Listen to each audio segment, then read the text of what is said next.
تو بات یاد رکھنے کی یہ ہے کہ یہی یہ معیار واضح ہوتا ہے کہ رسول کو رسول ماننے کے لیے تو ضرورت ہے عقل کی، یعنی یہ بات ماننے کے لیے کہ یہ اللہ کے رسول ہیں، اس ماننے کے لیے جاننے کے لیے ضرورت ہے عقل کی۔ عقل کے دلائل سے، عقل کی رہنمائی سے انسان اس نتیجے پر پہنچتا ہے کہ یہ بات سوائے اللہ کے رسول کے کوئی اور نہیں کہہ سکتا۔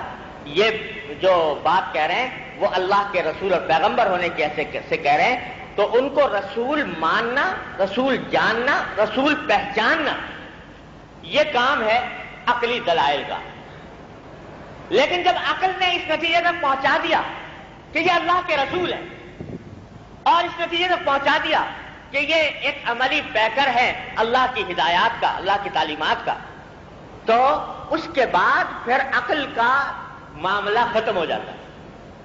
آگے پھر دائرہ کار ہے محبت کا، دل کا، کہ جب یہ مان لیا کہ اللہ کے رسول ہے، اللہ نے ان کو بھیجا ہے اور یہ ہمارے لیے نمونہ بن کر آئے ہیں، تو اب یہ عقل انسان کو اس نتیجے تک پہنچاتی ہے کہ یہ قابل محبت ہستی اس کائنات میں اللہ کے بعد سب سے زیادہ قابل محبت ہستی اگر کوئی ہے تو وہ محمد رسول اللہ صلی اللہ علیہ وسلم کہتی ہے۔ اب آگے جو کام چلے گا وہ اس محبت سے چلے گا، اور یاد رکھیے کہ محبت جو ہے وہ جب ایک مرتبہ ہو جائے تو اس کے بعد عقل پیچھے پڑ جاتی ہے، محبت آگے بڑھ جاتی ہے۔ اقبال مرحوم نے کہا کہ پختہ ہوتی ہے اگر مصلحت اندیش ہو عقل، پختہ ہوتی ہے اگر مصلحت اندیش ہو عقل، عشق ہے مصلحت اندیش تو ہے خام ابھی۔ محبت مصلحت اندیشی نہیں دیکھی۔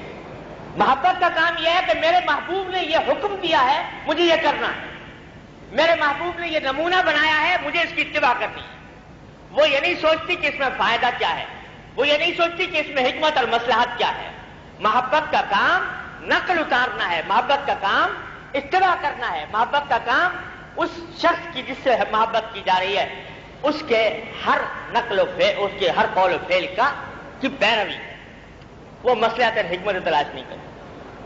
وہ کہتا ہے، اقبال مرحوم نے کہا کہ بے خطر کود پڑا آتش نمرود میں عشق،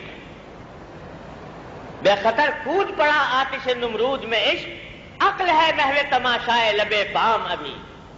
اگر نمرود کی آگ جل رہی ہے، کہا جا رہا ہے کہ تمہیں پھینک دیا جائے گا، اب عقل تو اس وقت یہ کہہ رہی ہے کہ بھائی یہ بھڑکتی ہوئی آگ ہے، اس میں کودنے اور اس میں گرنے کا نتیجہ فنا ہے، ہلاکت ہے، تباہی ہے، بربادی ہے۔ لیکن محبت یہ کہہ رہی ہے کہ میرے مالک کا، اللہ تبارک و تعالیٰ کی محبت یہ کہہ رہی ہے کہ میرے مالک کا کی طرف سے حکم یہ ہے کہ کود جاؤ۔ تو بے خطر کود پڑا آتش نمرود میں عشق، عقل ہے محو تماشائے لبے بام ابھی۔ عقل تو ابھی تک بیٹھی ہوئی سوچتی رہتی کہ اس میں کیا حکمت ہے، کیا مصلحت ہے، کیا فلسفہ ہے، وہ اسی فلسفہ میں گم رہتی۔ لیکن محبت آگے بڑھ گئی اور اس نے آ کر اس نمرود کی آگ میں کود گئی، اور کودنے کے بعد دیکھا تو وہی آگ گلزار بنی ہوئی، وہ باغ بنی ہوئی، اللہ تعالیٰ نے اس کو ٹھنڈا کر دیا۔ تو محبت ہے وہ چیز جو در حقیقت محمد رسول اللہ صلی اللہ علیہ وسلم کو رسول ماننے کے بعد جو انسان کا کام ہے وہ محبت۔ اور جب محبت آ گئی تو جو بھی حضور اقدس صلی اللہ علیہ وسلم کی سنت ہے یا حضور اقدس صلی اللہ علیہ وسلم کا ارشاد ہے یا آپ کی کوئی ادا ہے، اس میں یہ دیکھنا کہ بھئی ہماری عقل کے لحاظ سے یہ ٹھیک ہے کہ نہیں ہے، اس میں کوئی حکمت، کوئی مصلحت ہے کہ نہیں ہے، یہ بات بند ہو گیا۔ عقل کا کام اس وقت تک تھا جب تک تم نے محمد کو صلی اللہ علیہ وسلم اللہ کا رسول مانا تھا، لیکن جب رسول مان لیا تو اب کام محبت کا ہے۔ اب یہ نہیں ہے کہ ہمیں فلاں ادا پسند آ رہی ہے، فلاں نہیں آ رہی ہے، اور فلاں ہمیں حکمت کے اور عقل کے مطابق نظر آتی ہے، فلاں عقل کے خلاف نظر آتی ہے۔ محبت کا کام تو یہ ہے کہ محبوب کی ہر ادا کی اطاعت کی۔ ایک صحابہ کرام رضی اللہ تعالیٰ عنہم اجمعین، اللہ تعالیٰ ان کے نقش قدم پر ہمیں چلنے کی توفیق عطا فرمائے. ان حضرات کو دیکھیے کہ انہوں نے نبی کریم صلی اللہ علیہ وسلم کی محبت کا کیا حق ادا کیا، کس طرح. مثالیں دیکھیے ان کی زندگی کے اندر، کیا عجیب و غریب محبت کا نمونہ صحابہ کرام نے پیش کیا ہے کہ حضور اقدس صلی اللہ علیہ وسلم نے جو بات فرما دی زبان سے یا کر کے دکھا دی، تو کبھی یہ سوال دل میں پیدا نہیں ہوا کہ اس کے پیچھے فلسفہ کیا ہے، اس کے پیچھے حکمت کیا ہے، مصلحت کیا ہے. بس ہمارے آقا کا یہ طریقہ ہے، ہمیں ہر حال میں اس کی پیروی کرنی. حضرت عبداللہ بن مسعود رضی اللہ تعالی عنہ، آپ نے نام سنا ہوگا. وہ صحابی ہیں، حضرت صلی اللہ علیہ وسلم کے وہ صحابی ہیں جو سابقین اولین میں سے ہیں، بالکل ابتدا میں اسلام لائے تھے اور حبشہ کی طرف ہجرت بھی کی، مدینہ منورہ کی طرف بھی ہجرت کی، 2 ہجرتیں کرنے والے.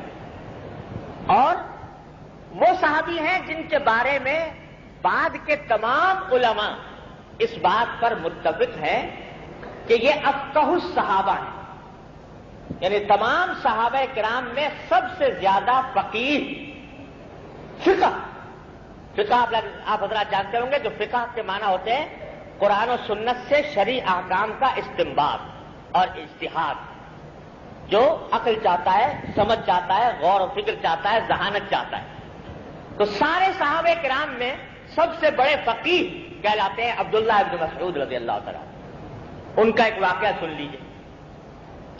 ایک مرتبہ نبی کریم سرور دو عالم صلی اللہ علیہ وسلم خطبہ دے رہے تھے مسجد نبوی کے اندر. تو آپ نے دیکھا ہوگا آج بھی یہ طریقہ چلا آتا ہے، اس وقت بھی تھا کہ جب کوئی خطیب یا مقرر تقریر کر رہا ہوتا ہے تو کچھ لوگ تو سنجیدگی سے اطمینان سے بیٹھ کر اس کی بات سنتے ہیں، اور بعض لوگ ایسے ہوتے ہیں جو دائیں بائیں تماشائی کی طرح کھڑے ہو جاتے ہیں. حالانکہ اس طرح مقرر کی تقریر کے دوران دائیں بائیں کھڑے ہونا تماشائی کے طریقے پر، یہ مجلس کے ادب کے خلاف ہے. بھئی اگر تمہیں بات سننی ہے تو اطمینان سے بیٹھ کر سنو، اور اگر سننا نہیں چاہتے تو جاؤ اپنے کسی کام میں بیٹھ جائیے. تو میری جرت نہیں ہوئی کہ میں ایک قدم آگے بڑھاؤں. حضور اقدس فرمائے کہ بیٹھ جائیے اور میں چلتا رہوں، یہ میری جرت نہیں تھی. محبت نبی کریم صلی اللہ علیہ وسلم کے ساتھ محبت کا تقاضا یہ تھا کہ جب کان میں پڑ گئی بات تو اس کے بعد اس کے اوپر عمل کرنے میں ایک لمحے کی بھی تاخیر نہ. یہ ہے محبت کرنے والے نبی کریم صلی اللہ علیہ وسلم. ورنہ عقلی تعویلات بے شمار ہو سکتی ہیں اور یہ عقلی تعویلات اتنی غلط بھی نہ ہوتی، لیکن محبت کا تقاضا یہ تھا کہ محبوب کے زبان سے یہ کلمہ نکلا ہے تو اس کے بعد ایک لمحے بھی اس میں تاخیر نہ ہو.